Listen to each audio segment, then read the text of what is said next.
जयकारा बोलो माता रानी का। जगत माई महामाई माँ भद्रकाली की जय बोलो। माता रानी के सांचे दरबार की जय बोलो। तो कन्या राशि वालों, आप सभी का बहुत बहुत स्वागत है कन्या मंथन भिंड यूट्यूब चैनल में।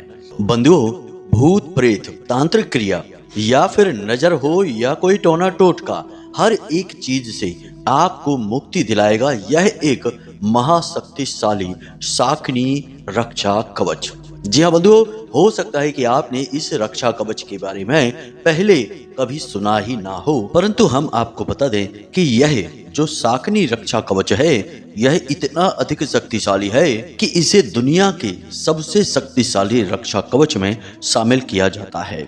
कई पुराणों में इस रक्षा कवच के विषय में अलग अलग व्याख्यान देखने को मिलते हैं। शिव पुराण में भी इसके विषय में बताया गया है, साथ ही साथ देवी भागवत और लिंग पुराण में भी इसका आंशिक वर्णन देखने को मिलता है। बंधुओं, हम आपको आज एक ऐसी गुप्त महाविद्या, महाशक्तिशाली ज्ञान देने जा रहे हैं जिसे किसी को देने के लिए लोग हजारों रुपए का चार्ज लगाते हैं, लेकिन हम आपको यह बिल्कुल मुफ्त माता रानी की सेवा में समर्पित करने जा रहे हैं। अब हम आपको बता दें कि आपके जीवन में जितने भी कष्ट हैं, चाहे वह पैसे रुपए की समस्या हो या फिर काम धंधा व्यापार सही नहीं चलता हो, कर्जे में आप डूबते जा रहे हो या फिर आपको ऐसा लगता हो जैसे कि आपके सारे जीवन की खुशियों को बांध दिया गया है, आपके ऊपर किसी प्रकार का तंत्र मंत्र टोटका हो चुका है, तो ऐसी किसी भी समस्या का कारण कहीं ना कहीं किसी न किसी प्रकार की नकारात्मक ऊर्जा होती ही है। अब यह नकारात्मक ऊर्जा आपको कई तरह से पीड़ित कर सकती है। आपके जीवन में जिस भी भाग में कमजोरी होगी उसी भाग पर यह नकारात्मक ऊर्जा हमला करेगी और आपको पूरी तरह से बर्बाद कर देगी। तो ऐसे में आपके पास बस एकमात्र यही रास्ता बचता है कि आप अपना रक्षा कवच अपने साथ रखें, क्योंकि आप जो भी पूजा पाठ अनुष्ठान करने की कोशिश करेंगे पहले तो वह आप कर ही नहीं पाएंगे, और यदि आप उसे कर भी लेंगे तो उसमें कहीं ना कहीं किसी न किसी प्रकार की विधि विधान की चूक हो जाएगी आपके हाथों से, और वही चूक आपकी उस पूजा पाठ का फल आप तक नहीं पहुंचने देगी।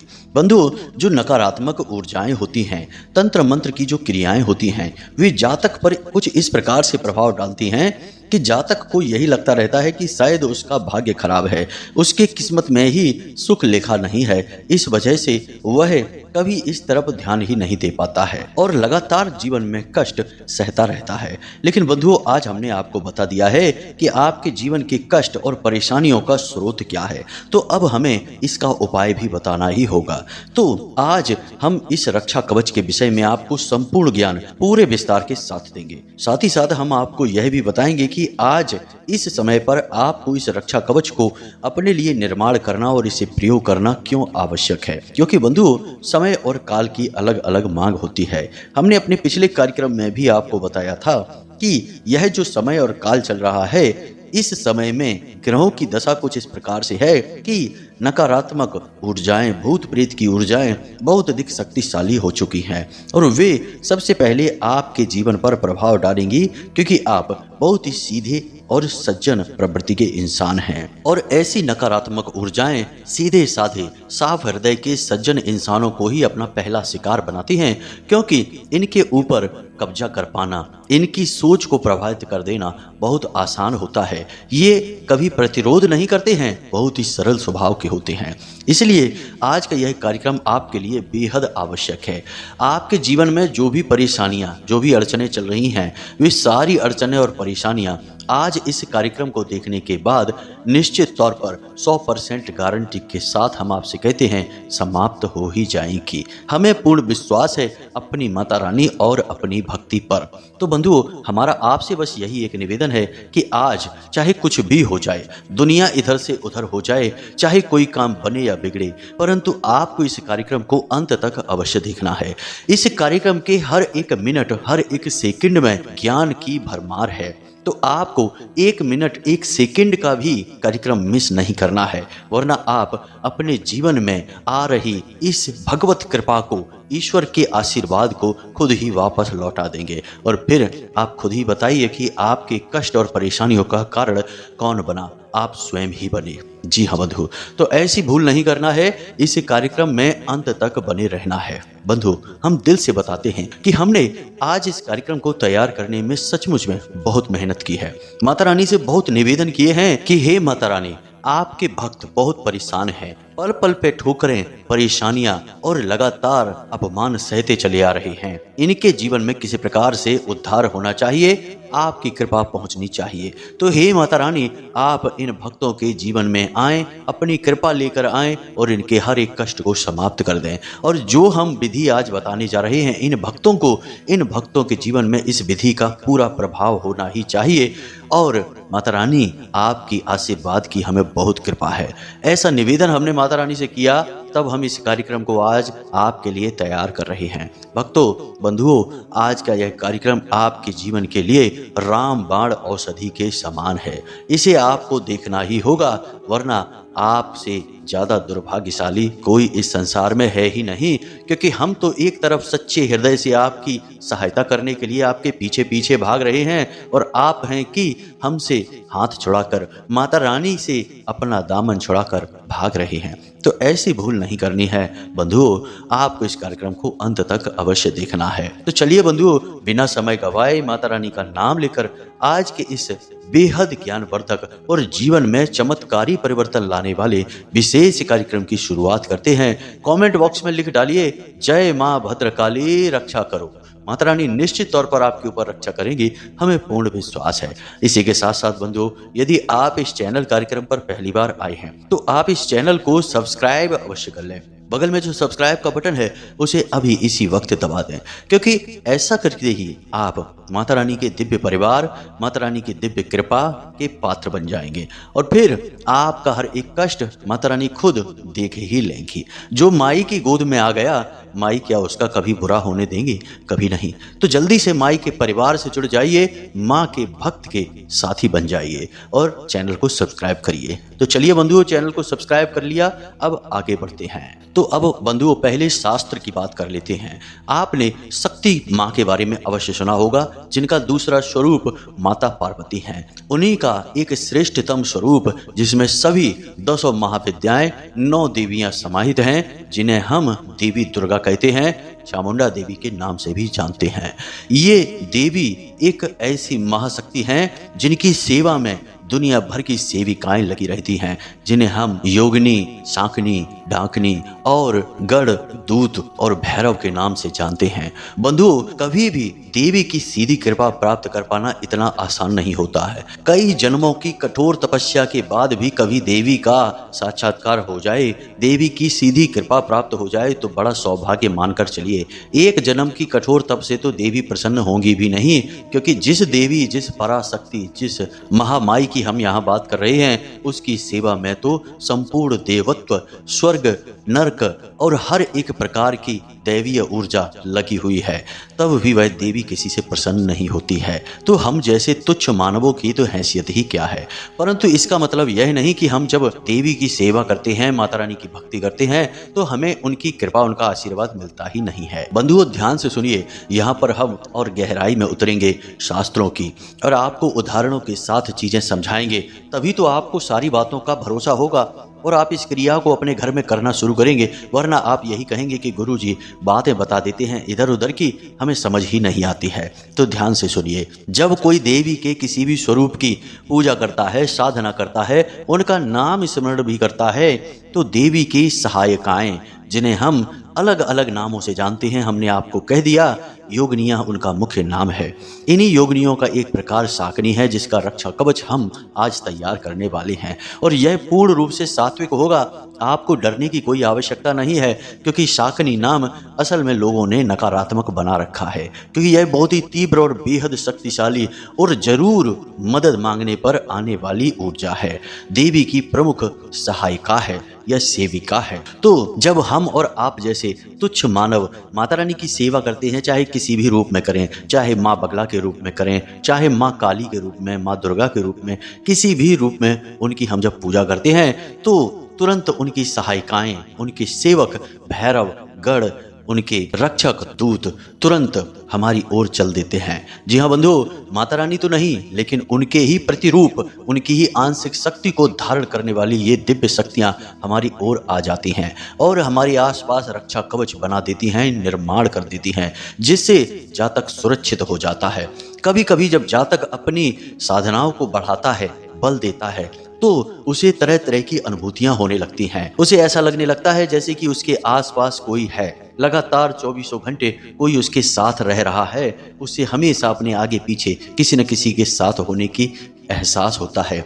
यही अनुभूति, यही एहसास इन दिव्य शक्तियों का होता है। यह देवी का नहीं परंतु देवी के आंशिक रूपों का होता है। तो ये जो देवी के आंशिक रूप होते हैं, इनमें भी देवी के जैसी ही दया भावना होती है, उनकी ही जैसी कृपा शक्ति होती है। बस देवी से इनकी शक्ति कमजोर होती है, परंतु हम मानवों के लिए तो यह बहुत ही शक्तिशाली हैं। देवी का ही स्वरूप हैं। जिनके ऊपर इनकी कृपा होने लगती है, उनके जीवन में तो बारे न्यारे हो ही जाते हैं। हम एक उदाहरण देकर बताते हैं कि एक अध्यापक हैं और वे बहुत ही पीड़ित रहते थे। हमेशा तरह तरह के कारोबार में घाटा खाकर हर तरफ से निराश और परेशान होकर बैठे थे। एक बार तो स्थिति उनकी ऐसी भी आ गई कि इतना कर्जा और परेशानी बढ़ गई कि उन्हें ऐसा लगने लगा कि अब तो उन्हें सिर्फ इस संसार से मरकर ही मुक्ति प्राप्त होगी, आत्महत्या ही एकमात्र उपाय है। तभी उनकी हमसे मुलाकात हुई और उन्होंने हमसे अपने सारे कष्ट खुलकर बता दिए। उनकी आंखों से आंसू छलक उठे, रोने लगे बेचारे। कहने लगे कि हमने तो बहुत कुछ बनाने की कोशिश की परंतु दुर्भाग्य ने कभी साथ ही नहीं दिया और आज हमारी जीने और मरने की स्थिति है। हमने उन्हें देवी के एक विशिष्ट स्वरूप की लगातार साधना पूजा करने की सलाह दे डाली। यहाँ पर हमने उन्हें साधना करने के कुछ विशेष नियम भी बताए, देवी की इस पराशक्ति के बारे में भी समझाया और सारे विधि विधान को समझाया और उन्हें चेतावनी भी दी कि जब अपने जीवन में आगे बढ़ोगे, यह देवी शक्ति आपके जीवन में प्रकट होगी, आपकी सहायता करेगी, हर तरफ से आपको खुशियां ही खुशियां देगी। तो कहीं मार्ग से मत भटक जाना, वरना आपकी मृत्यु निश्चित है। आपको मृत्यु तुल्य कष्ट प्राप्त होगी, क्योंकि अब जो आपके भाग्य का था वह तो आपने देख लिया, लेकिन अब जो आप साधना करके प्राप्त करेंगे वह यह देवी आपको देगी। तो इस देवी की दी गई मदद, या यूं कहें कि इसके आशीर्वाद का सम्मान करना, हमेशा सत्य और अहिंसा के मार्ग पर ही चलना, किसी को पीड़ा कष्ट मत पहुंचाना। उन्होंने भी हमें इस बात की रजामंदी दी और इस साधना को करना शुरू कर दिया। बंधुओं, साधना तो उनकी केवल 41 दिन की थी। साधना समाप्त भी हो गई, कुछ भी नहीं हुआ, लेकिन फिर अचानक से उनका बुद्धि परिवर्तन होने लगा। उन्होंने एक छोटा सा कार्य शुरू किया। हम आपको चीजें खुलकर नहीं बता सकते हैं क्योंकि यह किसी व्यक्ति के व्यक्तिगत जीवन की कहानी है, तो कहीं उसके ऊपर किसी प्रकार की कोई कष्ट पीड़ा ना आ जाए, इसलिए हम उसका नाम नहीं ले सकते हैं। बस हम आपको बता रहे हैं, आप समझिए। तो उनके दिमाग में कुछ ऐसे विचार आए कि उन्होंने एक छोटा सा व्यापार शुरू किया और वह व्यापार उनका दिन दूना रात चौगुना बढ़ा और अचानक से उन्हें इतना धन लाभ होने लगा कि सारा कर्जा ही समाप्त हो गया। लाखों रुपए के वारे न्यारे हो गए और आज उनके पास खुद का मकान, गाड़ी और बहुत इज्जत है समाज में। तो कहने का मतलब है कि यह सब कुछ उनके पास कैसे आया? यह देवी की कृपा और आशीर्वाद से आया, क्योंकि उन्होंने तो अपने भाग्य का प्राप्त कर लिया था, निराशा और परेशानी। तो बंधु, हमारा कहने का मतलब यह है कि देवी की कृपा प्राप्त तो होती है, परंतु उससे पहले देवी की पराशक्तियां, जो उनकी सेविकाएं हैं, जो उनकी सहायिकाएं हैं, सहायक हैं, वे आते हैं। तो बस हम आज उन्हीं के विषय में चर्चा करने वाले हैं। आज हम आपको एक ऐसा शक्तिशाली रक्षा कवच बनाकर बताएंगे जिसे आप स्वयं अपनी मर्जी से, अपनी इच्छा शक्ति से तैयार कर पाएंगे। परंतु बंधुओं, बात यही है कि जब हम किसी सात्विक शक्ति को साधने की कोशिश करते हैं तो हमें अपने जीवन से नकारात्मकताओं को समाप्त करना पड़ता है। यह पहली प्राथमिकता है। यदि हम अपने जीवन की नकारात्मकताओं को समाप्त किए बिना इन दिव्य शक्तियों को साधने की कोशिश करने लगेंगे, कवच आदि बनाने लगेंगे, तो इनका उल्टा प्रभाव भी पड़ सकता है। जी हाँ बंधुओं, तो इन बातों को जरा ध्यान रखना। आपको खुद को शुद्ध व्यवहार करना है, किसी को भी कष्ट नहीं पहुंचाना है, चाहे मन, वचन या कर्म कुछ भी हो। किसी से गलत नहीं कहना है, गलत व्यवहार नहीं करना है, सत्य के मार्ग पर चलना है। जी हाँ बंधु, और इस रक्षा कवच को बनाते समय कुछ विशेष सावधानियां रखनी होंगी। इसके विषय में हम आगे आपको बताने जा रहे हैं। अब ध्यान से सुनिए, सारी बातें बहुत ही महत्वपूर्ण होने जा रही हैं। जैसे जैसे कार्यक्रम में हम आगे बढ़ रहे हैं, कार्यक्रम बेहद ही महत्वपूर्ण और बहुत ही आवश्यक होता जा रहा है। एक एक बात को ध्यान से समझिए। बंधु, आपको 11 कीलें चाहिए। जी हाँ बंधुओं, क्योंकि इस क्रिया को कई चरणों में किया जाएगा। तो इस क्रिया में प्रयोग की जाने वाली चीज़ों के विषय में हम आपको बता रहे हैं। सबसे पहले आपको बता दें कि 11 कीलें चाहिए। और कील क्या होती है? जो चोभा होता है जिसे हम जूते वगैरह में प्रयोग करते हैं, जैसे जो मोची होते हैं जो जूते वगैरह को दबाने के लिए कील का प्रयोग करते हैं, वही कीलें चाहिए। 11 कीलें आपको चाहिए लोहे की। पहली सामग्री यह है। दूसरी सामग्री, आपको आक और धतूरे की जड़ चाहिए। जी हाँ बंधु, क्योंकि हम साख्त की बातें कर रहे हैं, शैव की बातें कर रहे हैं, तो यह शैव साधना में प्रयोग होने वाली वस्तुएं हैं, इन्हें ध्यान से सुनते जाना। काले रंग का एक कपड़ा चाहिए, काले रंग का ही एक धागा चाहिए। इसी के साथ साथ रुद्राक्ष की एक माला चाहिए, एक माला जिससे आप मंत्र का जाप करेंगे, मंत्रोच्चारण करेंगे, उसके लिए माला फेरने वाली। उसी के साथ साथ आपको 4 रुद्राक्ष की मालाएं और भी चाहिए। जी हाँ बंधुओं, ध्यान से सुनते जाना, यह विधि बहुत ही महत्वपूर्ण है। हम फिर से आपको बता रहे हैं बंधुओं कि आपको इस क्रिया को करने में डरने की कोई आवश्यकता नहीं है। बस होगा यह कि यदि आपने विधि विधान का पालन नहीं किया तो इस क्रिया का फल आपको नहीं प्राप्त होगा। क्रिया पूर्ण रूप से असफल रहेगी। बाकी नकारात्मक कुछ नहीं होगा। यह पूर्ण रूप से सात्विक विद्या है, बस इसे ध्यान से समझते चलना। इसी के साथ साथ बंधुओं, आपको चाहिए एक ताबीज। जी हाँ बंधुओं, ताबीज किसी भी प्रकार का हो, बस गोल होना चाहिए, उसके अंदर आप कुछ भरेंगे। साथ ही साथ आपको काले रंग का एक धागा चाहिए। अब आप तैयार हो चुके हैं। अब यह क्रिया कैसे करनी है इसे ध्यान से समझिए। यह क्रिया शनिवार के दिन हो सकती है बस, और किसी भी दिन नहीं। तो अब ध्यान से सुनिए। आपने सारी सामग्री को एकत्रित करना है।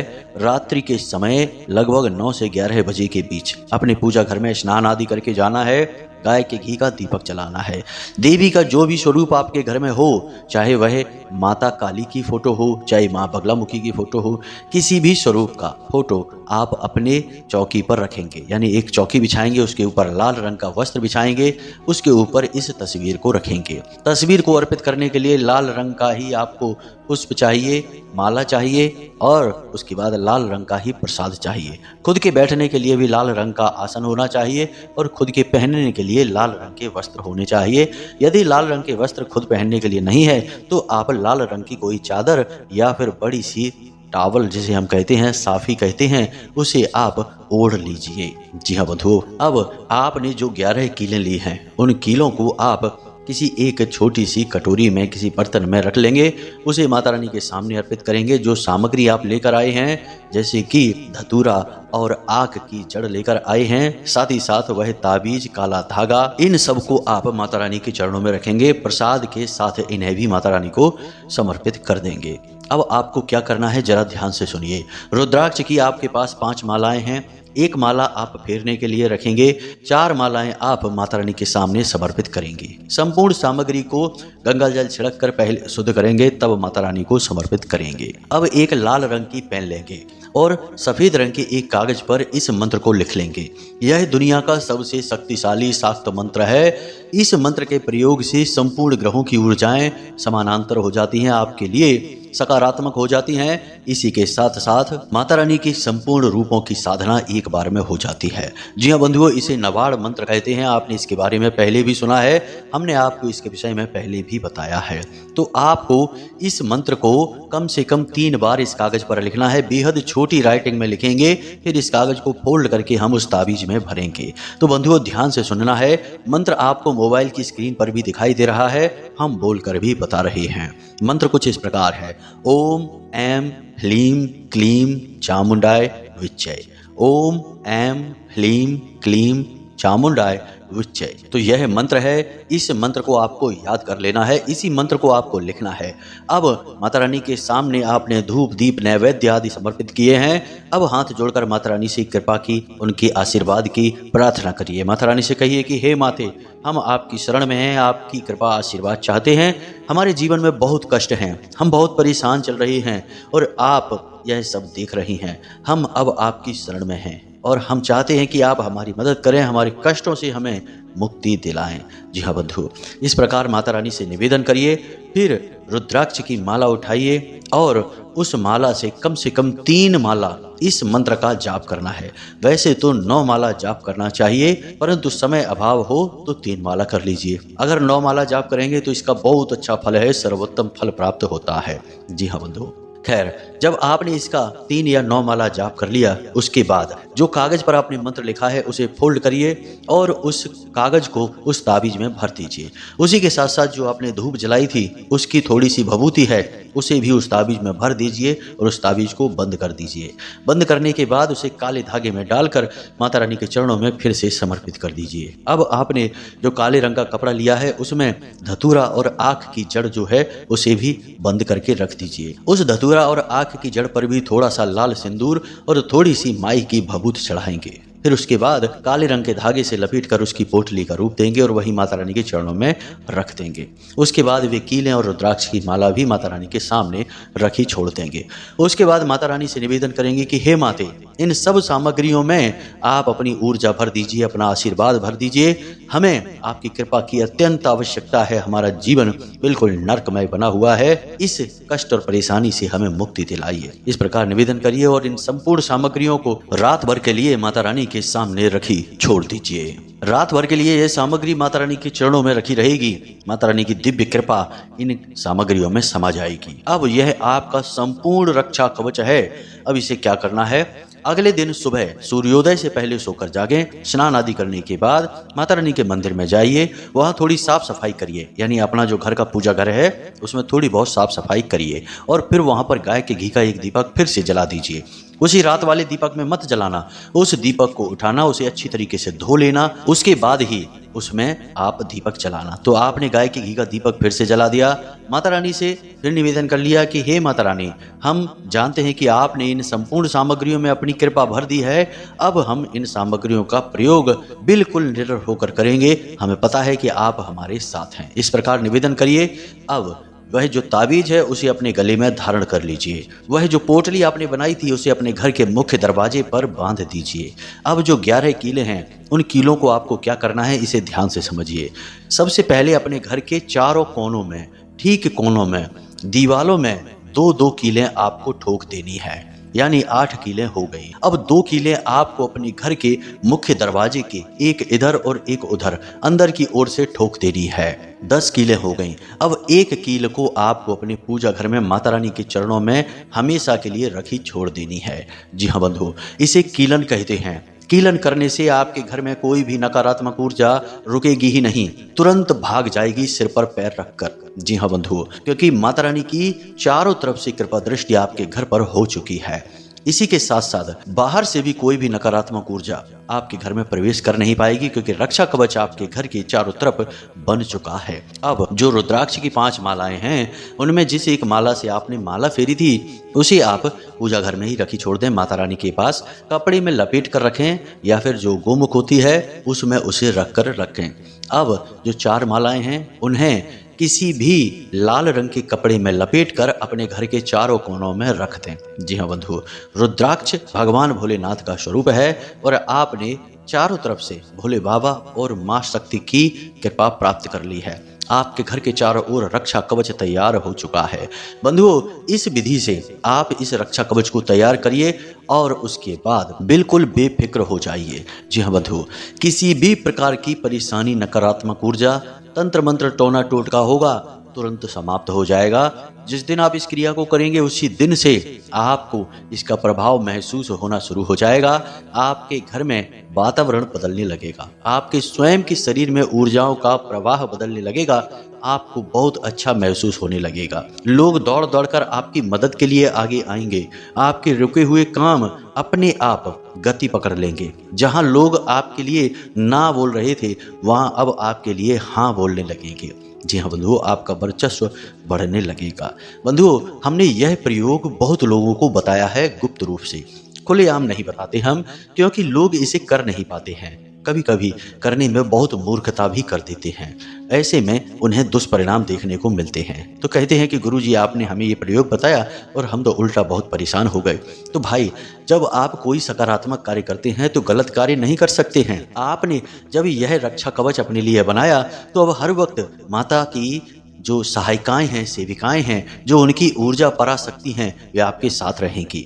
तो अब ऐसे में आप शराब नहीं पी सकते, जुआ नहीं खेल सकते, मांसाहार नहीं कर सकते हैं, गलत भोजन और गलत वातावरण नहीं कर सकते हैं, किसी की चुगलियां नहीं कर सकते, गलत कार्य नहीं कर सकते, किसी का हक मार कर नहीं खा सकते हैं। मतलब कहने का यह है कि अब आपको बहुत ही सात्विक और साधारण बनकर रहना है।